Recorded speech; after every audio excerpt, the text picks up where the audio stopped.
name is Eric Weltman, and I'm senior organizer with Food and Water Watch, a nonprofit organization whose mission is to ensure that our food and water is safe, accessible, and sustainably produced.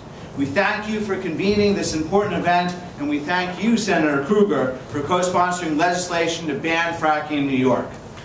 We are here to urge Governor Cuomo and the legislature to ban fracking in New York. The science is clear.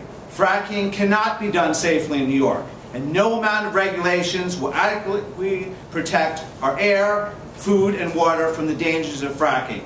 There are safer alternatives to natural gas, but there are no alternatives to water, air, and food.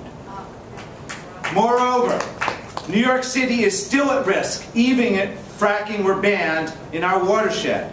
Allowing fracking in other regions of the state would still jeopardize the safety of the city's air, water, and food. Fracking would increase air pollution in New York City. Fracking emits large quantities of dangerous air pollutants such as benzene, volatile organic compounds, and particulate matter, which can contribute to asthma, cancer, and heart disease.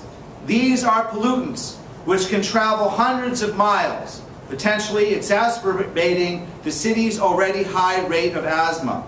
Moreover, fracking would accelerate climate change because of the large quantities of methane, a potent greenhouse gas, which are leaked in the process. Fracking is also a threat to the safety of our food. Much of the Marcellus region is farmland, active farmland, and fracking fluids, wastewater, and air pollution threaten the water and soil that our state's large agricultural sector relies upon to produce the food that we New Yorkers eat.